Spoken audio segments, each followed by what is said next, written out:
So earlier today, I put out a video giving my brief thoughts on the Savanah Soto case. And in the end of that video, I mentioned that I firmly believe that some of Savanah and Matthew's friends or family most likely know who killed them. Now, obviously, people are going to feel some type of way about that.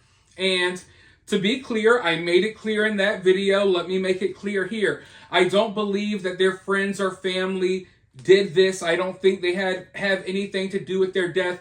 I'm not pointing fingers at any family or friends specifically. I just believe that most likely some of the friends and families of these two victims most likely know or have a good idea who did this. Now, I mentioned that in my last video, but I didn't get a chance to flesh out my thoughts and give you the reasons why I believe that. So let me do so now. The reason why I believe some of the friends and family most likely know is because I believe that there was most likely a series of events that led up to their deaths. When I look at this case, when I look at the manner in which they were killed, when I look at the manner in which they were found, it looks very personal to me.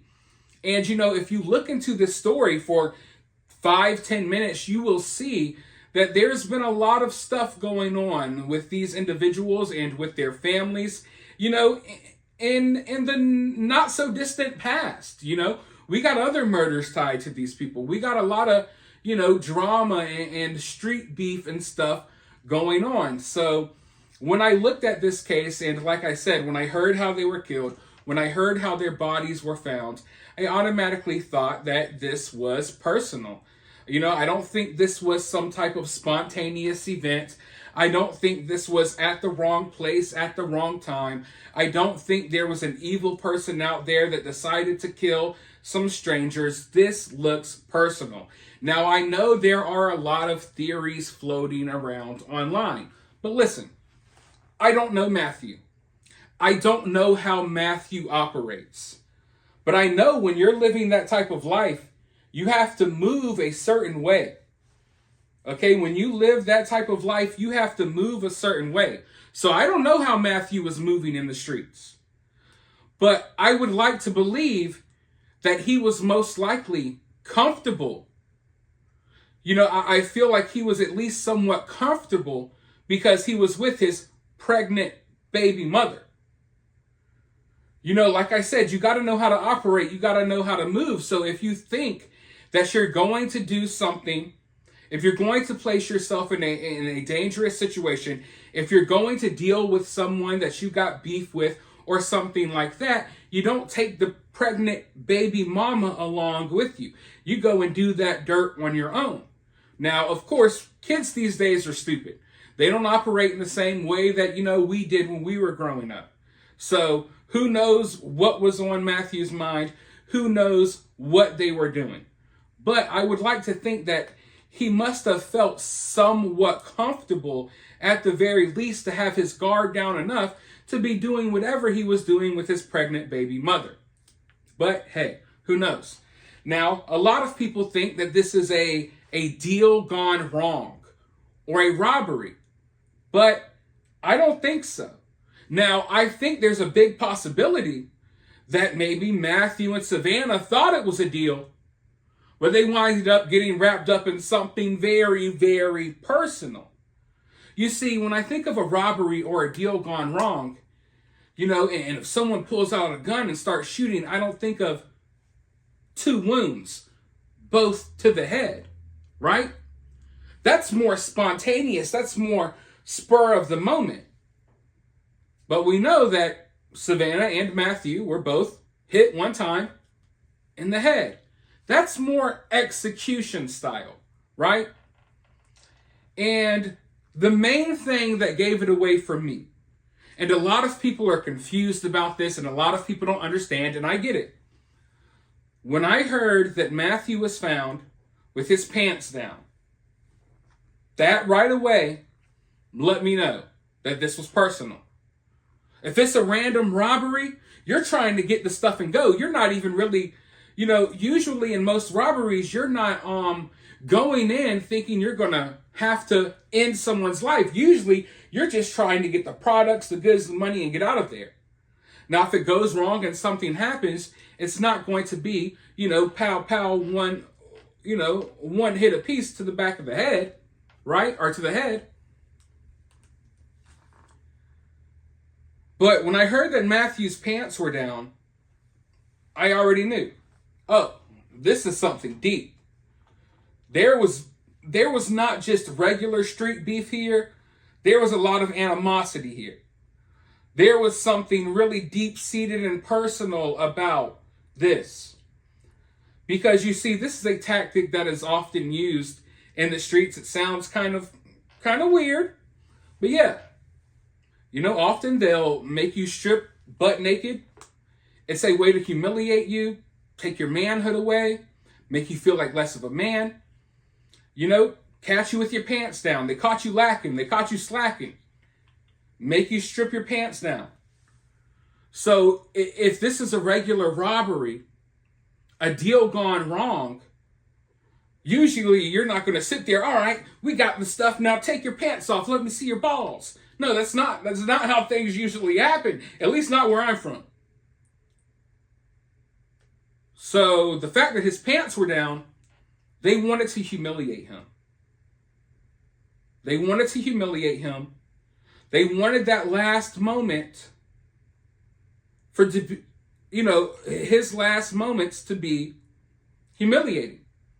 And they wanted, when the story got out there, when their bodies were found, they wanted the rest of the people on the street, probably some friends and family members of the victims, they wanted everyone. That was to send a message.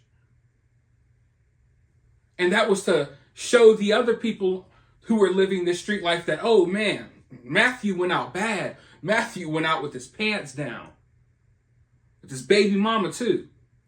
That was to send a personal message. A personal message that I guarantee you, some of them friends and family, they got it and they understood that. They understood that message loud and clear.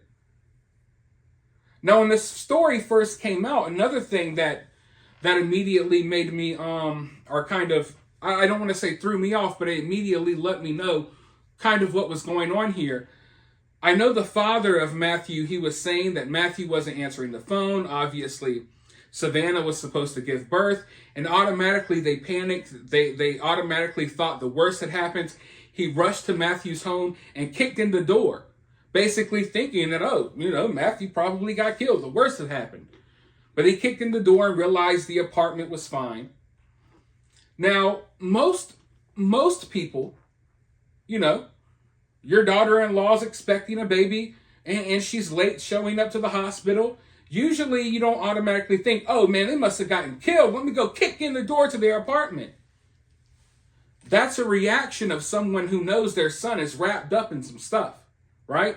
If that's your first reaction, I'm going to go kick in the door of the apartment. These people, my son and his baby mama must have gotten killed. I'm about to go kick in the door. That's not your first reaction unless you know your son's living a certain lifestyle wrapped up in certain stuff. And I mean, the pictures all over social media will show you that. His pictures on social media show you the type of lifestyle he was living. But yeah, the pants down, that lets you know that this was personal. That lets you know that not only was this personal, but they were trying to send a message. And they were trying to humiliate him in his last moments. Now, also something that stuck out to me is that Savanah was found with a baby carrier on her lap. Now, I don't know if Savanah and Matthew, I don't know if they were killed in a car, if they were killed somewhere else and then placed in a car. I do know that Savanah was in the front passenger seat and Matthew was in the back seat. Now, if this was some type of deal, like I said, we don't know how Matthew moves. We don't know how Matthew operates. But if you got all this beef and you got all this drama going on in the streets and you're out here making deals, the last thing you want to do is allow these strange people to get in your back seat, right? Because then they kind of have control over the situation. So when I heard Savanah was in the front, my first thought was, hey, maybe Savanah was driving him to a deal, and the reason he was in the back seat is to make sure that he had more control over the situation. You don't want to have your back turned to some of these people when you got all of this dirt going on in the streets, right? So that was one of my immediate thoughts. But now I know that Savanah was found in the passenger seat, Matthew in the back. So was Matthew driving? They caught him and made him get in the back seat, took him out, took Savanah out.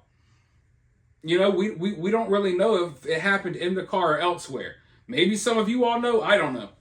And I know there's a lot of information out there, a lot of conflicting information. You know, there always is when it comes to cases like this. But I thought there was a possibility that this maybe was some type of deal. And that's why Matthew was in the back seat and Savanah was in the front, right?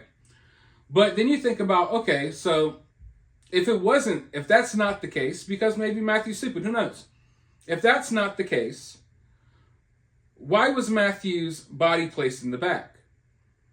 And when it comes to the baby carrier, if these bodies were moved around,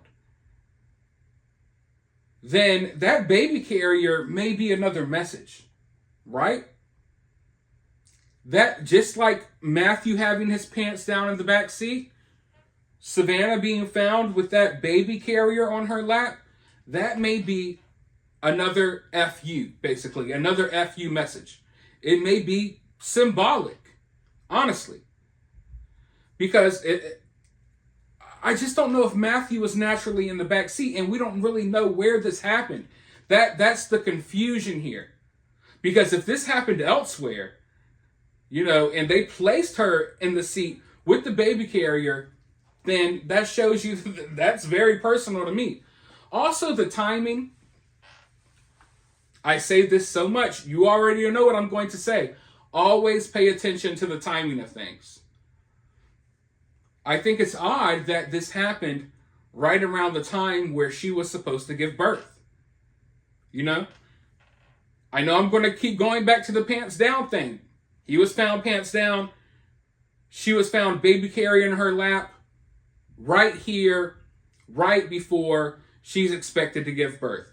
Maybe it was so personal, someone had so much hatred for these people that they purposely waited for this opportunity to do it right around the time when she was expected to deliver.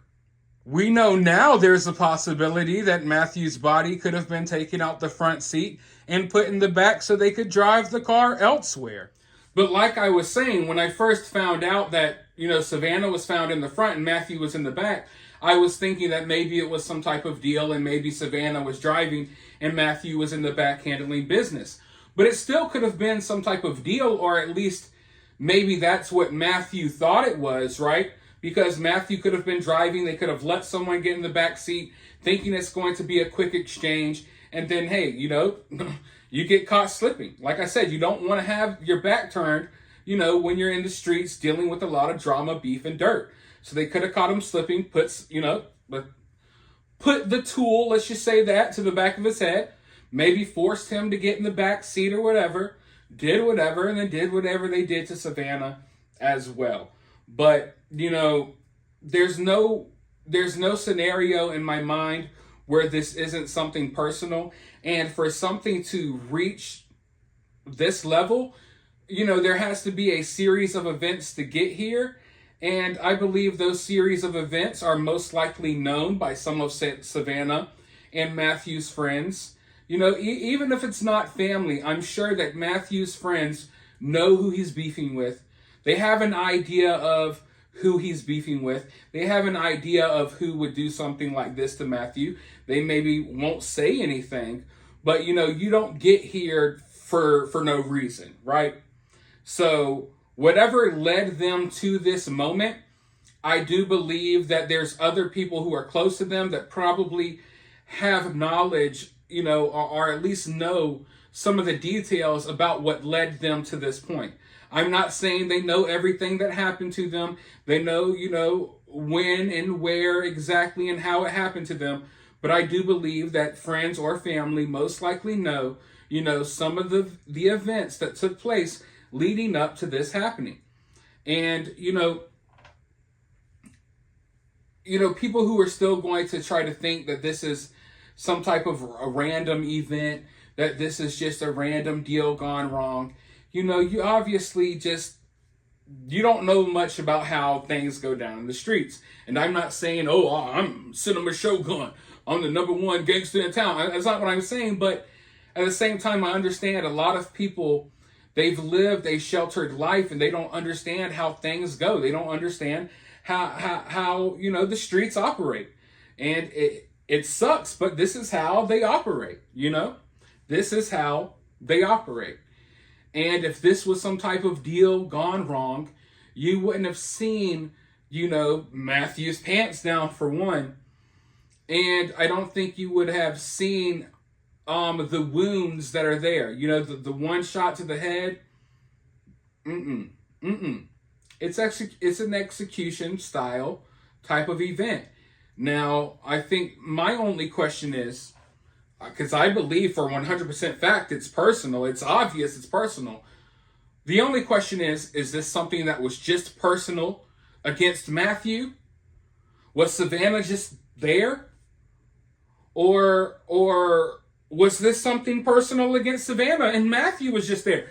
That a lot of people are all looking at Matthew like, oh, Savanah must have been collateral damage. Why did Matthew get Savanah involved in all of this? But hey, Savannah's family has been wrapped up in stuff. So this could have been something that was more towards Savanah. And there's certain places I don't want to take it. There's certain things I don't want to say. I don't want to say too much, but it could have very well been something personal against her.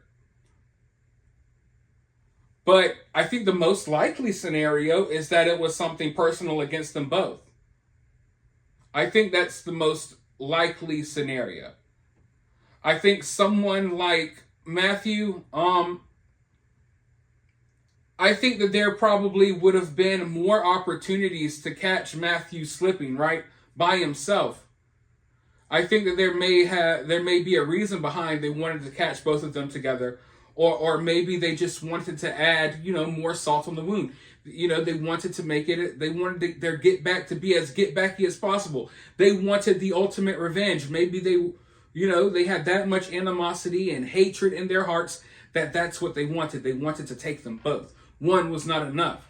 They wanted to inflict the ultimate damage, right? But at the end of the day, I guess we're going to find out.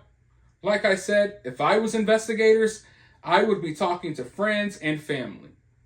Instead of going on this wild goose chase, looking through, these grainy videos and stuff, I understand that's useful and necessary.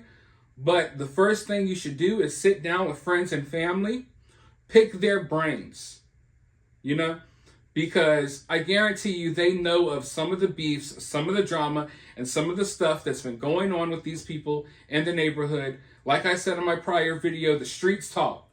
The streets talk. And while everyone else is online speculating, a lot of the people close to this situation, I think they have a good idea of who did it. But that's my thoughts. That's my opinions. Feel free to share your thoughts and opinions down in the comments below. While you're down there, if you're feeling generous, you can send a donation via Super Thanks, or you can send a donation directly. No one else takes a cut. It comes directly to me. You can send a donation via CashApp. I'll have my CashApp in the pinned comment. Also, you can help the channel in many ways for free by liking the video, subscribing, ringing the notification bell, and all of that good stuff. But with that being said, I'll talk to you all soon in the next video.